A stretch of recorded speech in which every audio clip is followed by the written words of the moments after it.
वागर्थाविव सम्पृक्तौ वागर्थ प्रतिपत्तये जगतः पितरो वन्दे पार्वती परमेश्वरौ। वागर्थाविव सम्पृक्तौ जगतः पितरो पार्वती परमेश्वरौ नत्वा अद्यतन वर्गस्य प्रारम्भं कुर्मः। आदौ कालिदासस्य सूक्तिमेकां स्मृत्वा अग्रे अलङ्कारविषयं प्रति गच्छामः। सदां हि सन्देहपदेषु वस्तुषु प्रमाणमन्तःकरणप्रवृत्तयः इति शाकुन्तले दुष्यन्तद्वारा कालिदासः वदति। सदां हि सन्देहपदेषु वस्तुषु प्रमाणम् अन्तःकरणप्रवृत्तयः। यदा कदाचित् अस्माकं मनसि संशयः उत्पन्नः भवति, एतत् साधु वा साधु वा, कर्तुं शक्यते वा न वा, करणीयं वा न वा, एवं विभिन्नप्रश्नाः आगच्छन्ति मनसि। किन्तु तस्य समाधानं किम्? अंतःकरणम् अस्ति किल, तदेव निवेदयते। एतत् साध्यमस्ति, भवान् करोतु, एतत् कर्तव्यमस्ति, भवान् करोतु। एवम् अंतःकरणं निवेदयति। अंतःकरणद्वारा वयं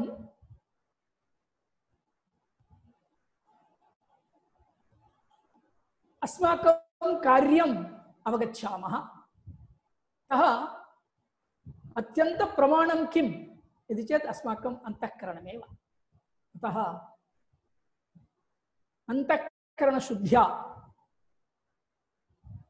यदा निरन्तरं संस्कृतविषये चिन्तनं कुर्मः, संस्कृतकार्यविषये वयं चिन्तनं कुर्मः, तदा सर्वथा अनुकूलव्यापारः भवत्येव। सर्वत्र अस्माकं जयः भवत्येव। कार्यकर्तारः वयं निरन्तरं कार्यं कुर्मः, अन्तःकरणप्रवृत्तयः सन्ति। सदां हि सन्देहपदेषु वस्तुषु प्रमाणम् अन्तःकरणप्रवृत्तयः। अस्माकम् अन्तःकरणमेव प्रमाणम् अस्ति। वयं प्रमाणेन, अन्तःकरणप्रमाणेन अस्माकं वृत्तिं नाम संस्कृतकार्यं वयं निरन्तरं कुर्मः इत्युक्त्वा अद्य कालिदासस्य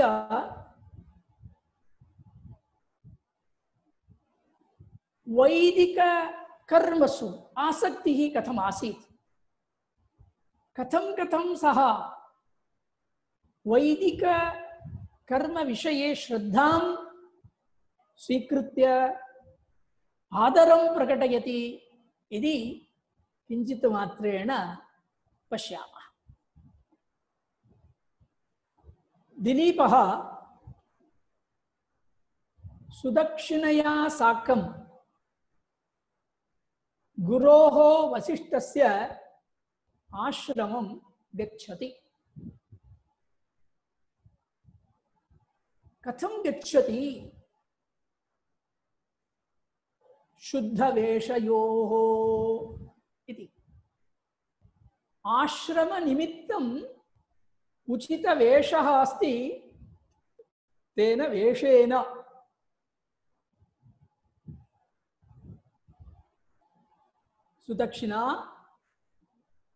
सुदक्षिणया सह दिलीपः गच्छति इति। अनन्तरं यदा वयं आश्रमं गच्छामः। आश्रमं तु अत्यन्तं पवित्रं स्थानमस्ति। कालिदासः एव वदति, तपोवनं तच्च बभूव पावनं। तपोवनं पावनं स्थानमस्ति। अतः यदा तत्र गच्छामः तत्र तदुचितवेषेण गन्तव्यं। तत्रत्य वातावरणस्य भङ्गः न करणीयः। गमनसमये गमनवर्णनं यदा करोति कालिदासः वदति, मा भूदाश्रमपीडेषु हरिमेय पुरस्सरौ इति वदति। सामान्यं यदा राजा गच्छति सपरिवारमेव गच्छति, किन्तु गमनस्थानम् आश्रमः अस्ति। तत्र बहुविध धर्मकार्याणि भवन्ति। तपोधनाः तपः आचरन्ति। शिष्याः वेद अध्ययनं कुर्वन्ति। एवं बहूनि कार्याणि भवन्ति। यदि बहुजनाः एकस्मिन् समये गच्छन्ति तत्र पीडा भवति, कष्टं भवति, तेषां कार्ये विघ्नं भवति। अतः आश्रमस्य पीडा मा भवतु इति विचिन्त्य अत्यन्त न्यून संख्यायुक्ताः सेवकाः आगच्छन्ति दिलीपेन सह। किमर्थं वदामि, वातावरणभङ्गः न करणीयः। अत्यन्तं पवित्रं स्थानमस्ति तपोवनम्, आश्रमः। अतः तस्य बाधा न करणीया। अन्यत्र अभिज्ञानशाकुन्तले अपि दुष्यन्तद्वारा कालिदासः समानं विचारं वदति। तपोवनवासिनाम् उपरोधो मा भूत् इति। आश्रमे तपस्विनः सन्ति, तेषां कष्टं मा भवतु। एवं शुद्धवेषयोः इति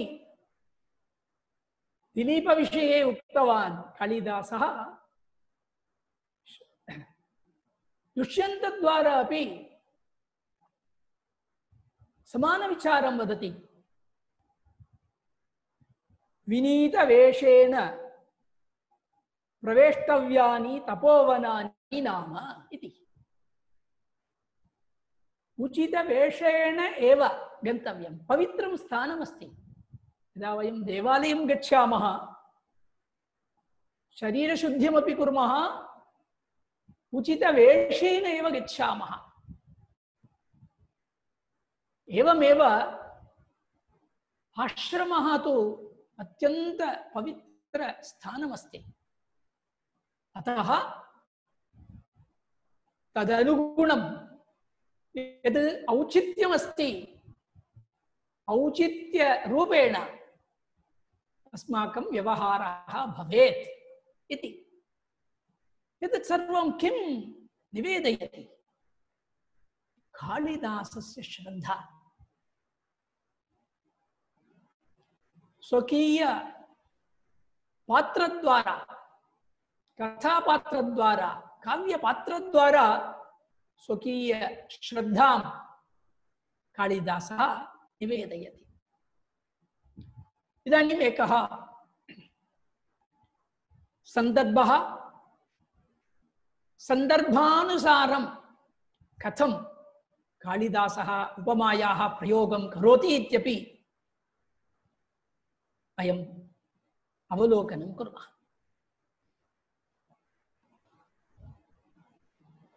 दिलीपः सुदक्षिणया सह वसिष्ठस्य आश्रमम् आगच्छति। आश्रमं प्राप्तवान्। कदा प्राप्तवान्? सायंकालसमये प्राप्तवान्। तस्मिन् सन्दर्भे वसिष्ठः स्वपत्न्या सह सायंकाले करणीयम्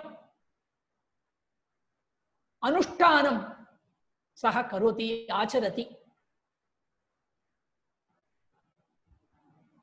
अनुष्ठान समापन पर्यन्तं सः दिलीपः स्थित्वा प्रतीक्षां कृत्वा अनुष्ठान अनन्तरं वसिष्ठं पश्यति। वसिष्ठः स्वपत्न्या सह उपविशन् अस्ति। अनुष्ठान अनन्तरं तं पश्यति, नमस्कारादिकं करोति। एवं सन्दर्भः अस्ति। श्लोकः एवम् अस्ति। विधेः सायन्तनस्यान्ते स ददर्श तपोनिधिम् अन्वासितमरुन्धत्या स्वाहयेव हविर्भुजम्। अरुन्धत्या सह अन्वासितं तपोनिधिं सह ददर्श। सह नाम दिलीपः ददर्श, दृष्टवान्। कं दृष्टवान्? तपोनिधिं, तपस्विनं। तपस्विनम् आचार्यं गुरुवरं वसिष्ठं दृष्टवान्। यदा सः गच्छति तदा सायंकाल समयः। सायन्तनस्यान्ते, विधेः अन्ते, सायंकाले करणीयं यदस्ति अनुष्ठानम्, अनुष्ठान अनन्तरं विधेः अन्ते, अनुष्ठानात् परं। कदा करोति अनुष्ठानं? सायंकाले करोति। सायन्तनस्य, सायंकाले कर्तव्यस्य अनुष्ठानस्य अनन्तरं पश्चात् सः ददर्श, तपोनिधिं ददर्श। नाम तस्मिन् समये गुरुः वसिष्ठः सायंकाले कर्तव्यम् अग्निहोत्रादि कर्म अनुष्ठानं करोति। यदा अग्निहोत्रादिकं करोति सर्वथा पत्न्या सह करोति, सपत्नीकः करोति। कथं करणीयम् इत्यादिकं श्रौतसूत्रम् इति अस्ति। गृहसम्बन्धविषयेषु गृह्यसूत्रम् इति वदामः। यज्ञयागसम्बन्धे वदामः श्रौतसूत्रम् इति। अतः श्रौतिनः, श्रौती इति वदामः। यः श्रौतसूत्रं जानाति, श्रौतकर्म आचरति, सः श्रौती।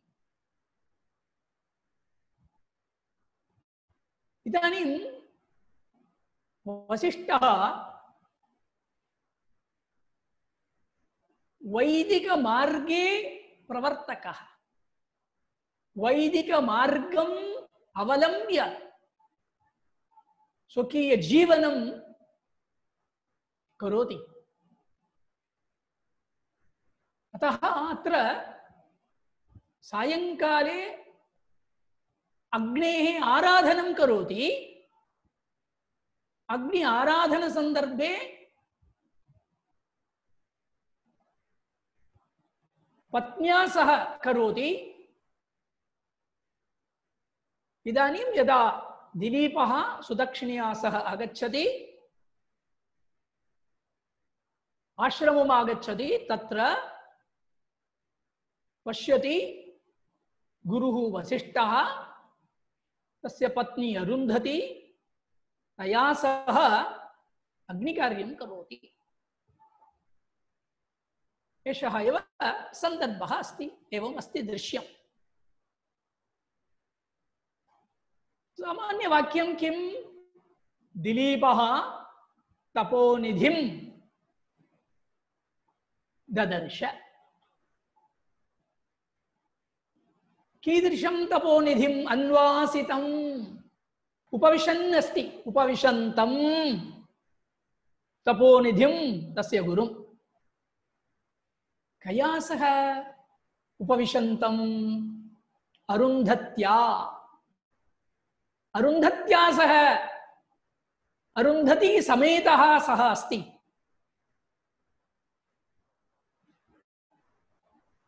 अग्नि आराधन संदर्भे अरुन्धत्या सह उपविशन् अग्निकार्यम् आहुति सर्वं ददाति। तस्मिन् संदर्भे तं गुरुं तपोनिधिं पश्यति दिलीपः। अत्र एक उपमालङ्कारम् उपमालङ्कारस्य प्रयोगं करोति कालिदासः। स्वाहयेव हविर्भुजम्,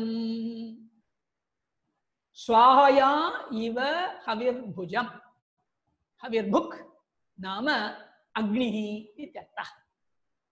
किमर्थं हविर्भुजम् इति प्रयोगं कृतवान्? शब्दप्रयोगं यदा अग्नि आराधनं करोति तदा आहुति समर्पणं करोति यजमानः, अतः तस्य नाम हविस् इति वदामः।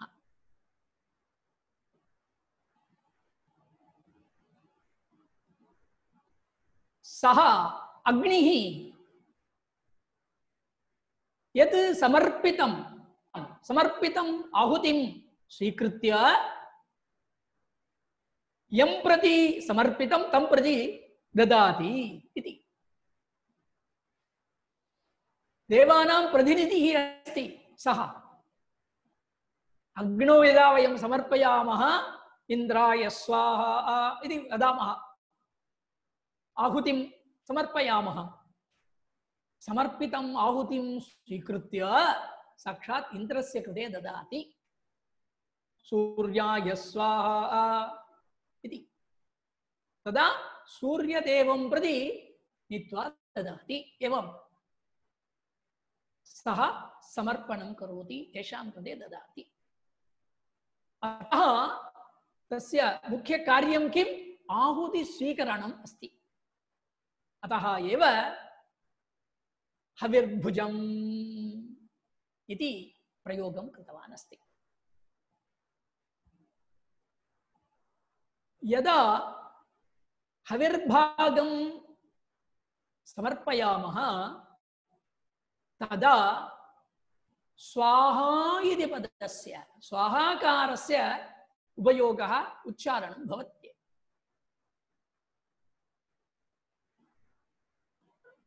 अत्र अग्नेः पत्नी अस्ति स्वाहा इति। अतः अत्र अग्निकार्यं कुर्वन्नस्ति वसिष्ठः। तस्मिन् सन्दर्भे पत्न्या सहितः अस्ति। एतं दृश्यं दृष्ट्वा तदुचितम् उदाहरणं ददाति कालिदासः। यथा अग्निः स्वाहया सहितः अस्ति तथा इति। स्वाहया सहितः अस्ति तथा इति अत्यन्तम् उचितम् उदाहरणम्। अस्मिन् सन्दर्भे अत्यन्तं समीचीनम् उदाहरणं दत्तवान् अस्ति। स्वाहया हविर्भुक् इव। स्वाहया सह यथा अग्निः अस्ति तथा अरुन्धत्या सह वसिष्ठः अस्ति। सः दिलीपः इदानीं पश्यति हविर्भुजं ददर्श तपोनिधिं ददर्श कारणं सायंकालसमयः तस्मिन् समये अनुष्ठानं कुर्वन् अस्ति वसिष्ठः इति अतः ददर्श कं ददर्श तपोनिधिं ददर्श पुनः कं ददर्श हविर्भुजं ददर्श अतः द्वयोः सम्बन्धः कः कथम् अस्ति क्रिया द्वयोः सम्बन्धः अस्ति तत्र वसिष्ठः सपत्नीकः अस्ति अग्निः अपि सपत्नीकः अस्ति तपस्वी वसिष्ठः स्वपत्न्या अरुन्धत्या सह होमादिकं कुर्वन् अस्ति एवं अग्निः अपि स्वपत्न्या स्वाहया सहितः हविर्भागं स्वीकुर्वन् अस्ति एवं अत्यन्तम् उचितम् उदाहरणं सान्दर्भिकम् उदाहरणं दत्तवान् अस्ति कवि कालिदासः अत्र एतस्य श्रद्धा एतादृश कार्येषु स्वकीय उदाहरणप्रयोगेण पदप्रयोगेण वयम् अवगच्छामः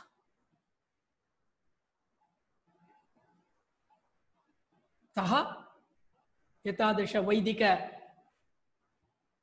क्रियासु कालिदासस्य आदरः अत्यधिकः इति ज्ञायते एव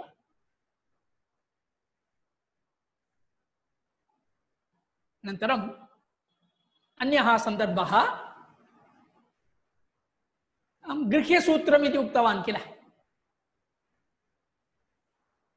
एवं गृहेषु वयं कार्याणि कुर्मः वैदिककार्याणि कुर्मः तद्वारा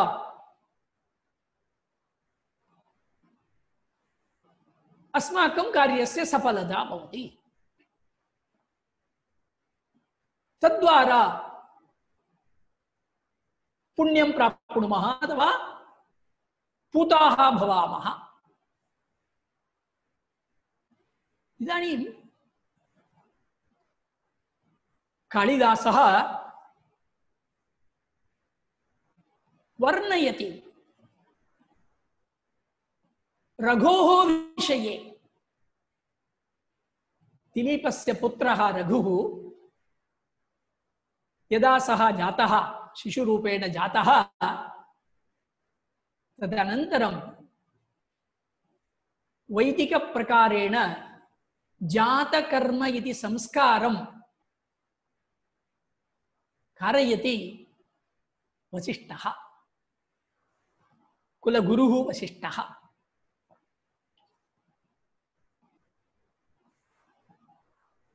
तस्य अवलोकनात् पूर्वम् अन्यमेकं निवेदयितुम् इच्छामि पूर्वस्मिन् श्लोके अग्नेः विषये उक्तवान् किल तस्मिन् सन्दर्भे सः वर्णयति यदा दिलीपः प्रविशति तत्र आश्रमे वसिष्ठः सायंकाल विधिं अथवा अनुष्ठानं कुर्वन् अस्ति इति एका सूचना आगच्छति कथं सूचना आगच्छति इति चेत् अग्निकुण्ठात् धूमः आगच्छति धूमः निवेदयति एवं कालिदासः वदति अभ्युत्थिताग्निपिशुनैः अतिथीन् आश्रमोन्मुखान् पुनानं पवनोद्धूतैः धूमैराहुतिगन्धिभिः। धूमैः, धूमः अस्ति चेत् तत्र अग्निः अस्ति इत्यर्थः। यत्र यत्र धूमः तत्र तत्र अग्निः। अन्यदपि वक्तुं शक्नुमः। किञ्चित् मात्रेण धूमः आगच्छति चेत् इदानीमेव स्वल्प अग्निः अस्ति इत्यर्थः। यदि धूमः अधिकः भवति तत्र अग्निः, अग्नेः तीव्रता अधिका अस्ति इति ज्ञायते।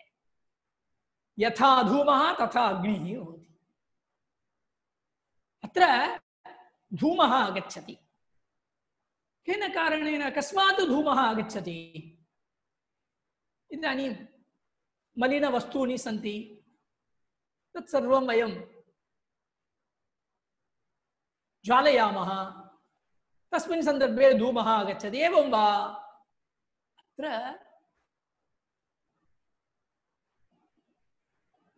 आहुतीनां गन्धयुक्तः अस्ति धूमः। नाम अग्नौ अग्नि आराधन सन्दर्भे आहुति समर्पणं कुर्वन्ति। घृतम् अन्यवस्तूनि तत्र विद्यमान गन्धं स्वीकृत्य धूमः आगच्छति। आहुतिगन्धिभिः, आहुतिगन्धः अस्ति। अतः तत्र तद् निवेदयति, अत्र अग्निकार्यं चलति, अनुष्ठानकार्यं चलति। अनन्तरं तद् अन्तः एव चलति किल, कथं धूमः बहिरागच्छति? पवनोद्धूतैः, वायुः बहिः आनयति। पवन उद्धूतैः धूमैः, आहुतिगन्धिभिः पवनोद्धूतैः धूमैः। इदानीम् अग्निः सम्यक् ज्वलति। नाम इदानीमेव अग्निपूजायाः कार्यस्य आरम्भः इति न, पूजां कुर्वन्नस्ति। यदा समापनसमये एव तस्य कार्यं यदा कार्यसन्निहितं भवति, नाम समापनसन्दर्भः भवति, तस्मिन् सन्दर्भे ज्वाला अधिका भवति, अग्निः तीव्रतया ज्वलति। अतः समापनसमयः इत्यपि निवेदयति। पवनोद्धूतैः अभ्युत्थित अग्निपिशुनैः, सम्यक् ज्वलन् अस्ति अग्निः,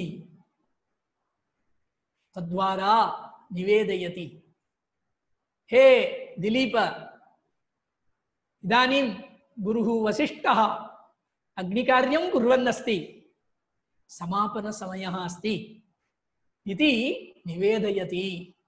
उक्त्वा अग्रे वसिष्ठस्य दर्शनं करोति दिलीपः।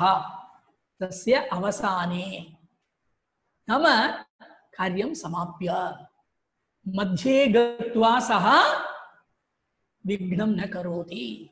अहं महाराजः अस्मि, मम गौरवं नास्ति वा? न, अत्यन्त विनयसम्पन्नः अस्ति दिलीपः। अतः अन्तिमपर्यन्तं प्रतीक्षां कृत्वा अवसाने, पूजावसाने गुरुं, अत्यन्तम् आदरणीयं गुरुं, तपोनिधिं गुरुं ददर्श इति कालिदासः वदति। अतः विनयं निवेदयति, गुरोः उपरि तस्य श्रद्धां निवेदयति, दिलीपस्य श्रद्धां निवेदयति, गुरोः अनुष्ठाने विघ्नं मा भवतु इति तस्य कार्यविषये श्रद्धां निवेदयति। एतत् सर्वं कालिदासस्य मनसि श्रद्धा अस्ति। अतः पात्रद्वारा दिलीपद्वारा निवेदयति। इदानीम् अग्रिम वैदिककर्म विषये नः कालिदासश्रद्धा कीदृशी इति वयं पश्यामः। दिलीपस्य पुत्रः रघुः, रघोः जन्म अभवत्। जन्म अनन्तरं झटिति किं कुर्वन्ति? जातकर्म इति एक वैदिकसंस्कारम् आचरन्ति। गुरुमुखात् वेदमन्त्रैः जातकर्म संस्कारं कुर्वन्ति। अत्र दिलीपः अपि स्वगुरुमुखात् वसिष्ठमुखात् आचरणं करोति। इदानीं रघुः दिलीपस्य सूनुः किल, दिलीपपुत्रः। यदा दिलीपः इति वदामः सः अत्यन्तप्रसिद्धः विख्यातः, तादृशस्य विख्यातस्य नृपतेः पुत्रः इति कारणेन तस्य महत्त्वम् अधिकं भवति। सामान्यम् एकः सम्यक् गायति इति चिन्तयतु, तदा जनाः वदन्ति तस्य गुरुः एषः, तस्य शिष्यः एषः इति गुरोः नाम उच्चारणेन शिष्यस्य महत्त्वं निवेदयन्ति जनाः। एवं रघुः कस्य पुत्रः? दिलीपस्य सूनुः। दिलीपसूनुः नाम अत्यंत विख्यातस्य प्रसिद्धस्य धर्म परिपालन कर्तुः दिलीपस्य पुत्रः इत्यर्थः। दिलीपस्य पुत्रः इति कारणेन एव तस्य प्रसिद्धिः भवति, महत्त्वं भवति। तस्य कृते गुरु रघोः कृते गुरुद्वारा जातकर्म संस्कार आचरण कारणात् तस्य महत्त्वम् इतोपि अधिकं जातम्। तन्निमित्तं सः एकम् उदाहरणं ददाति। इदानीं रत्नानि सन्ति भूमेः अधः, आकरः इति वदामः किल, मैन् इति वदामः, सुरङ्गम् इति वदामः किल। आकरतः वयं स्वीकुर्मः, खनित्वा आकरात् स्वीकुर्मः। रत्नं स्वभावेन एव ज्वलति, प्रकाशयुक्तः भवति मणिः। रत्नं प्रकाशयुक्तं भवत्येव, किन्तु तस्य उपरि धूलिः भवति। इतोपि शुद्धता करणीया। यदि तत्र संस्कारं कुर्मः, शुद्धिसंस्कारं कुर्मः, तदा रत्नस्य प्रकाशः, मणेः प्रकाशः अत्यधिकः भवति। यद्यपि स्वभावेन मणिः अथवा रत्नम्, अमूल्यं रत्नं प्रकाशयुक्तमस्ति, मणिः प्रकाशयुक्ता अस्ति, युक्तः प्रकाशयुक्तः अस्ति, किन्तु संस्कारकारणेन, शुद्धिकारणेन तस्य प्रकाशः अधिकः भवति। अतः स्वभावेन रघोः महत्त्वम् अस्त्येव, दिलीपसूनुः इति कारणेन। इदानीं जातकर्म संस्कारेण तस्य महत्त्वम् अधिकं जातम् इति वर्णयति कालिदासः। श्लोकः एवम् अस्ति। सजात कर्मण्यखिले तपस्विना तपोवनादेत्य पुरोधसा कृते।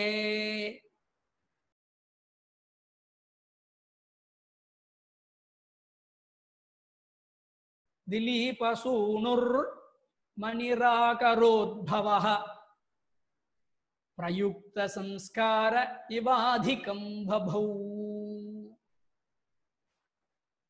दिलीपसूनुः इति कारणेन तस्य महत्त्वम् अस्त्येव।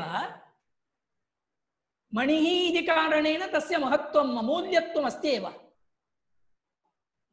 किन्तु आकरात् स्वीकृत्य पुनः वयं किं कुर्मः? संस्कारं कुर्मः, तस्य पालिश् कुर्मः। तमिळ् भाषायां पट्टितिट्टुदल् इति वदामः किल, तत् कुर्मः। प्रयुक्त संस्कारः,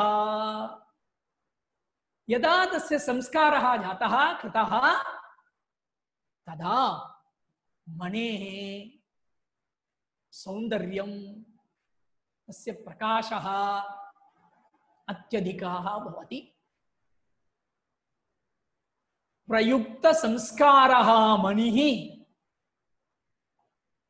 यथा अधिकं बभौ, नाम अधिक शोभायुक्तः भवति, तथा स्वभावेन दिलीपस्य सूनुः इति कारणेन तस्य महत्त्वमस्ति, रघोः महत्त्वमस्त्येव। किन्तु जातकर्म इति संस्कारकारणेन प्रयुक्तसंस्कारः कृतसंस्कारः इति कारणेन तस्य महत्त्वम् इतोपि अधिकं जातं, महत्त्वपूर्णः जातः रघुः। अतः वैदिकक्रियासु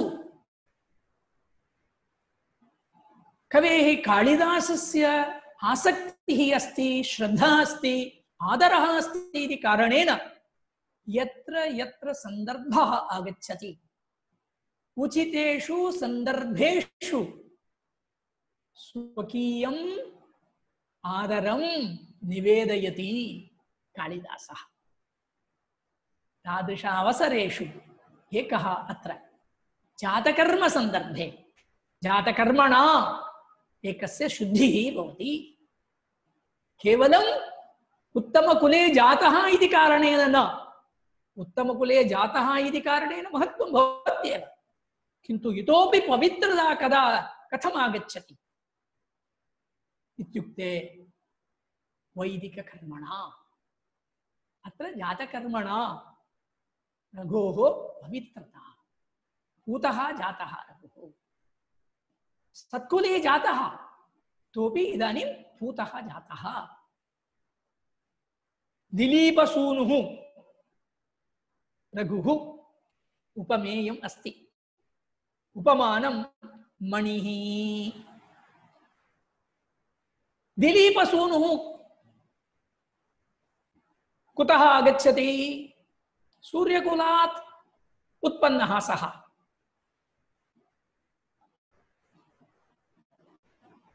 इदानीं मणिः कुतः आगच्छति? आकरात्, आकरोद्भवः, आकरात् उद्भवः, आकरोद्भवः मणिः। आकरोद्भवः मणिः सूर्यकुलात् जातः दिलीपसूनुः अधिकं बभौ। अधिकं बभौ नाम पूर्वतन अपेक्षया तस्य शोभा वर्धिता। तर्हि पूर्वं कथं? दिलीपस्य पुत्रः इति कारणेन। अत्र मणिः स्वभावेन मणिः रत्नम् अस्ति इति कारणेन तस्य शोभा अस्ति। कथं मणेः शोभा अधिका भवति? संस्कारेण। प्रयुक्त संस्कारः मणिः अधिकं बभौ। अधिक शोभायुक्तः भवति। यथा प्रयुक्त संस्कारः मणिः अधिकं शोभते तथा दिलीपसूनुः रघुः प्रयुक्त संस्कारः रघुः संस्कार कारणेन अधिक शोभायुक्तः जातः। अतः जातकर्म कर्मणा संस्कृतः रघुः अधिकं शोभते। मणिः अपि संस्कारेण अधिकं शोभते इति अमूल्य वस्तु स्वभावेन प्रकाशयुक्तमस्ति, तथापि संस्कारात् तस्य मूल्यत्वम् इतोपि अधिकं भवति, वर्धते एव। एवं संस्कारेण वैदिक संस्कारेण एकस्य महत्त्वम् अधिकं भवति इति कालिदासः उक्तवान् अस्ति। रघुं पुनाति जातकर्म संस्कारः। एवं मणिं शुद्धिं करोति शुद्धि संस्कारः। एवं बहुत्र तस्य काव्येषु ग्रन्थेषु कालिदासः वैदिक संस्कार विषये